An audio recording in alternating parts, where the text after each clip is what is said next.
Bruce Lee San பிரான்சிஸ்கோல November 27, 1940 பிறந்த Bruce Lee தன்னுடைய இலக்கு என்னன்னே தெரியாத காலகட்டத்துல தெருவுல சண்டை போட்டுட்டு இருந்தாரு.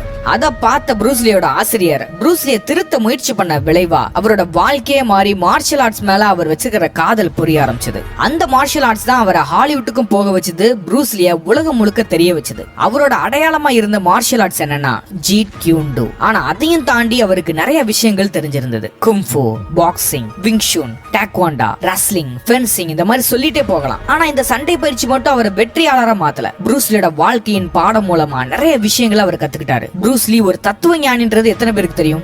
ப்ரூஸ்லி த பிலாசபர். ப்ரூஸ்லி அவர்கள் சொன்ன வார்த்தைகள் எல்லாம் ஆணித்தரமா நம்ம நிறைய பேரோட மூளையில பதிஞ்சிருக்குது. அந்த மாதிரி இருக்கிற ஒரு 6 வாழ்க்கை பாடத்தை பத்தி தான் இந்த வீடியோல பார்க்க போறோம். ப்ரூஸ்லி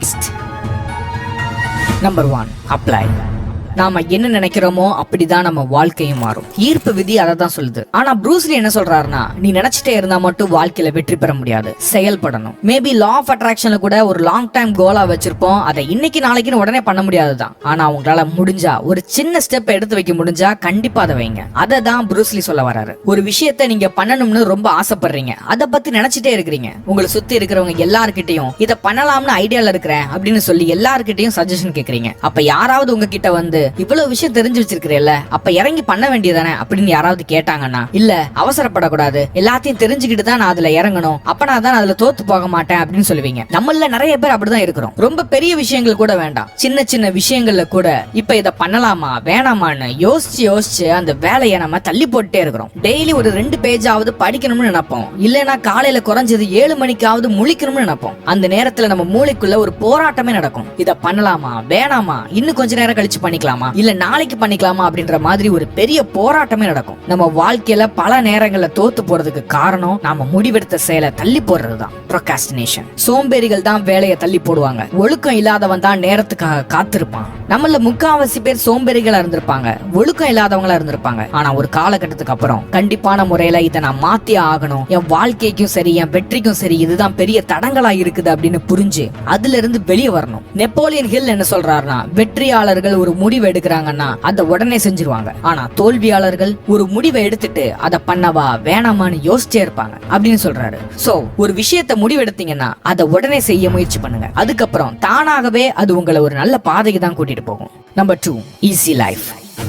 கடவுள் திடீர்னு உங்க முன்னாடி இறங்கி உனக்கு என்ன வர வேணும் அப்படின்னு கேட்டா நம்ம என்ன சொல்லுவோம்? எனக்கு இவ்வளவு கோடி ரூபாய் பணம் வேணும், பெரிய பங்களா வேணும், பெரிய கார் வேணும், இப்படின்னு எவ்வளவு தூரத்துக்கு நம்ம சொகுசா இருக்கணுமோ அந்த மாதிரி ஒரு எளிமையான வாழ்க்கையை தான் நம்ம கேட்போம். ஒருவேளை உண்மையிலேயே கடவுள் நீங்க கேட்ட வரத்தை கொடுத்தா அந்த சொத்துக்களை உங்களால காப்பாற்ற முடியுமா? கண்டிப்பா முடியாது. ஏன்னா பல கோடிக்கு எத்தனை ஜீரோ இருக்குன்னு கூட நமக்கு தெரியாது. 1 லட்சத்தை ஒரு நாள்ல நம்ம செலவு பண்ணதே கிடையாது. அந்த பணத்தை எப்படி பாதுகாக்கணும் கூட நமக்கு தெரியாது. அதனால வாழ்க்கையில என்னைக்குமே எளிமையான வாழ்க்கையை தேடாதீங்க. அதுக்கு மாறா நீங்க கடவுள் கிட்ட பிரார்த்தனை பண்ணும் போதும் இல்ல பிரபஞ்சத்துக்கிட்ட நீங்க கேட்கும் போதும் கஷ்டமான சூழ்நிலையை தாங்கிக்க கூடிய மனப்பக்குவத்தை எனக்கு கொடுங்கன்னு கேட்கணும். 100ல 2 பேருக்கு தான் எளிமையான வாழ்க்கை அமையுது, வலி இல்லாத வாழ்க்கை அமையுது. மீதி இருக்கிற 98 மக்களுக்கும் வலிகளும் ரணங்களும் நிறைஞ்ச வாழ்க்கை தான் இருக்குது. இப்ப இந்த 98 மக்கள்கிட்ட போய் உங்க வாழ்க்கை எப்படி இருக்குதுன்னு கேட்டா என் வாழ்க்கை ரொம்ப கஷ்டமா இருக்குதுன்னு தான் சொல்லுவாங்க. ஆனா உண்மையிலேயே நம்ம வாழ்ந்துகிட்டு இருக்கிற வாழ்க்கை ரொம்ப எளிமையானது. யார் பிரச்சனைகளை வாய்ப்பா பாக்குறாங்களோ, யார் வலிகளை தாங்குறாங்களோ, இந்த வழிகளுக்கு ஏத்த மாதிரி யார் அவங்களை தயார்படுத்திக்கிறாங்களோ அவங்களுக்கு தான் இந்த வாழ்க்கை எளிமையா இருக்கும். Number 3, observe. இது எனக்கு ரொம்ப பிடிச்ச விஷயம். Observe what is useful, discard what is not, add what is uniquely your own. நமக்கு எது தேவையோ அதை தான் பார்க்கணும் கேட்கணும். நமக்கு தேவையே இல்லாத விஷயத்த பார்க்கவும் கேட்கவும் கூடாது. இதுல என்ன ப்ரோ இருக்குது, எனக்கு தேவையானதை நான் கேட்க போறேன் பார்க்க போறேன் அப்படின்னு கேட்டீங்கன்னா உண்மையிலேயே நீங்க பார்க்கறதும் கேட்கறதும் தேவையுள்ளது மட்டும்தானா? ஒரு முருங்கை மரத்துல எத்தனை இலை இருக்குது, என்னது இப்படி பண்ணா அப்படி நடக்குமா, வாங்க வீடியோக்குள்ள போகலாம் அப்படின்னு நிறைய விஷயங்களை ரீல்ஸ்லயும் ஷார்ட்ஸ்லயும் பாக்குறீங்க. தேவையில்லாத விஷயங்களை தெரிஞ்சு நீங்க என்ன செய்ய போறீங்க? ஒரு தேவையுள்ள கருத்தை பாக்குறீங்க, அதுல சொன்ன வார்த்தைகள் உங்களுக்கு ரொம்ப ஒத்து போகுது இல்ல ரொம்ப பிடிச்சிருக்குது, உங்க வாழ்க்கைக்கு ரொம்ப உபயோகமா இருக்க போகுதுன்னு யோசிச்சீங்கன்னா தயவு செஞ்சு ஒரு நோட்டை எடுத்து எழுதுங்க. இது ஒரு நல்ல பழக்கம். நோட் இல்லாட்டியும் பரவாயில்ல, ஒரு மொபைல் எடுத்தாவது நோட் பண்ணி வைங்க. தேவையில்லாத விஷயங்களை வாழ்க்கையில இருந்து நீக்கிட்டாலே தானாவே நம்ம முன்னோக்கி தான் போவோம். சோ தேவையுள்ள விஷயங்களை மட்டும் கவனிங்க. Number 4, focus. இப்ப நான் சொல்ல போறது எல்லாருக்கும் தெரிஞ்சதுதான். 10,000 வகையான பயிற்சியை கத்துக்கிட்டவனை பார்த்து பயப்படவே மாட்டேன். ஆனா ஒரே வகையான பயிற்சியை 10,000 தடவை பயிற்சி பண்ணவனை பார்த்து நான் பயப்படுவேன் அப்படின்னு சொல்றாரு ப்ரூஸ்லி. இந்த காலத்துல மல்டி டாஸ்கிங் பண்றது ஒரு பெரிய விஷயமா எல்லாரும் பேசுறாங்க. மல்டி டாஸ்கிங்னா ஒரே நேரத்துல நிறைய விஷயங்களை செய்யறது. மல்டி டாஸ்கிங் பண்றவங்களை பார்த்து மத்தவங்க எல்லாரும் ரொம்ப ஆச்சரியமா பார்ப்பாங்க. ஆனா உண்மையிலேயே மல்டி டாஸ்கிங் பண்றவங்களுக்கு வாழ்க்கையில முன்னேறது ரொம்ப ரொம்ப கஷ்டம். அவங்க எந்த விஷயத்துல ரொம்ப வலிமையா இருக்கிறாங்கன்றது அவங்களுக்கே தெரியாது. அவங்களோட வாழ்க்கையே ரொம்ப குழப்பமா தான் இருக்கும். இதை பண்ணலாமா அதை பண்ணலாமா அப்படின்னு. அதனால உங்களுக்கு ஒரு விஷயம் பிடிச்சிருக்குது, அது உங்க வாழ்க்கைக்கு ரொம்ப உபயோகமா இருக்குதுன்னு தெரிஞ்சதுன்னா அதை தொடர்ந்து பயிற்சி பண்ணிட்டே இருங்க. உங்களுடைய போக்கஸ் அந்த ஒரு விஷயத்துல மட்டும்தான் இருக்கணும். எந்த ஒரு விஷயத்த திரும்ப திரும்ப செய்றீங்களோ, எந்த ஒரு விஷயத்த தினமும் பயிற்சி எடுக்கிறீங்களோ அதுலதான் நீங்க மாஸ்டர் ஆவீங்க. ரூல் 10,000 hour கேள்விப்பட்டிருக்கீங்களா? ஒரு நபர் ஒரு விஷயத்த 10,000 மணி நேரத்துக்கு செஞ்சுட்டே இருக்கிறாருன்னா அந்த துறையில அவர் பெரிய ஜாம்பவனா மாறுவார்னு ஆய்வுகள் சொல்லுது. சோ ஒரே ஒரு விஷயத்துல கவனத்தை செலுத்துங்க, அதையே பல தடவை பயிற்சி பண்ணுங்க. Number 5, things. இது என் வாழ்க்கையில ரொம்ப நாளாவே நான் பின்பற்றக்கூடிய விஷயம். என்னன்னா, the more we value things, the less we value ourselves. இந்த குவாட்ஸ் எல்லாரும் எப்படி சொல்லுவாங்கன்னா, பொருட்கள் மேல நம்ம அளவுக்கு அதிகமா மதிப்பை கொடுக்கும் போது நாம நம்மளை இழந்துடுறோம். அதனால பொருட்கள் மேல நாட்டம் கொள்ளாம உங்களை செதுக்கக்கூடிய விஷயங்கள்ல உங்க வாழ்க்கைக்கு எது ரொம்ப முக்கியன்ற விஷயத்துல கவனத்தை செலுத்துங்க அப்படின்னு சொல்லுவாங்க. ஆனா நான் அதை எப்படி எடுத்துக்கிறேன்னா, வாழ்க்கையில நிறைய பேரை நான் பார்த்திருக்கேன். அவங்க ஒரு விஷயத்த முடிவு பண்ணிருப்பாங்க, அது ரொம்ப நாளா யோசிச்சே இருப்பாங்க, அதை பண்ணவே மாட்டாங்க.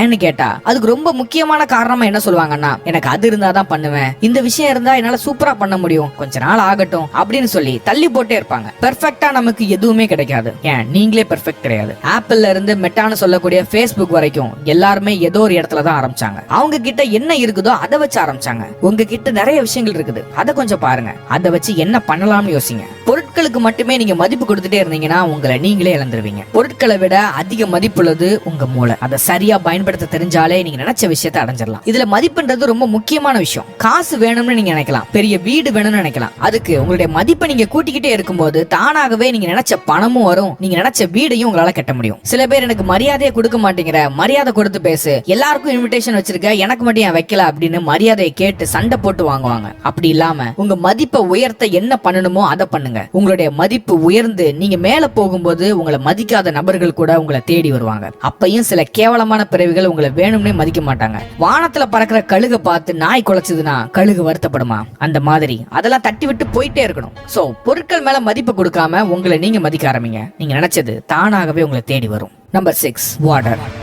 Empty your mind, be formless, shapeless like a water. Bruce Lee என்ன சொல்றாருன்னா, ஒரு உருவம் இல்லாத தண்ணி மாதிரி இருக்கணும்னு சொல்றாரு. இது என்ன பச்சோந்தி மாதிரி மாறிக்கிட்டே இருக்கணுமா அப்படின்னு கேட்டீங்கன்னா இது அந்த மாதிரி இல்ல. நம்ம வாழ்க்கையில சில பொறுப்புகள் வரும், நம்மளுடைய சூழ்நிலை மாறும், நம்ம பதவிகள் மாறும். அந்த நேரத்துல அந்த பொறுப்புக்கு ஏத்த மாதிரி, சூழ்நிலைக்கு ஏத்த மாதிரி, பதவிக்கு ஏத்த மாதிரி நம்மள நாமளே மாத்திக்கணும். நம்மள மாத்திக்கணும்னா நம்ம உருவத்தை மாத்திக்கணும், குணத்தை மாத்திக்க கூடாது. பச்சை தண்ணிய ஒரு கப்ல ஊத்தும் போது அந்த கப்புக்கு ஏத்த மாதிரி உருவத்தை தான் மாத்தும். பச்சை தண்ணி பாயாசமாவும் மாற போறது இல்ல, பாயசனாவும் மாற போறது இல்ல. நம்ம வாழ்க்கையில நிறைய பிரச்சனைகள் வரும், நிறைய கஷ்டங்கள் வரும், ஒரு பெரிய பண பிரச்சனை கூட ஏற்படும். அந்த நேரத்துல தண்ணி மாதிரி உருவத்தை மாத்திக்கணும்னு சொல்லி பணத்துக்காக திருடுறது தப்பு இல்ல, கொள்ளடிக்கிறது தப்பு இல்லன்னு சொல்லி தவறு பண்ணக்கூடாது. அந்த பிரச்சனைக்கு ஏத்த மாதிரி உங்க மனசை மாத்திக்கணும். அந்த பிரச்சனைக்கு ஏத்த மாதிரி உங்களை நீங்க தயார்படுத்திக்கணும். தண்ணி மாதிரி இருக்க பழகுனீங்கன்னா கெட்ட எண்ணத்தோட வர்ற யாருமே உங்க வாழ்க்கையில இருக்க மாட்டாங்க. உங்க கூட பயணிக்கிறவங்க நல்லவங்களா மட்டும்தான் இருப்பாங்க. உங்களுக்கு வர பிரச்சனைகளையும் உங்களால எளிமையா சமாளிக்க முடியும். ஓகே, ப்ரூஸ்லி சொன்ன இந்த 6 வாழ்க்கை பாடமும் உங்களுக்கு ரொம்ப உபயோகமா இருந்திருக்கும் நான் நம்புறேன். யூஸ்ஃபுல்லா இருந்துச்சுன்னா மறக்காம லைக் பட்டனை தட்டி விடுங்க.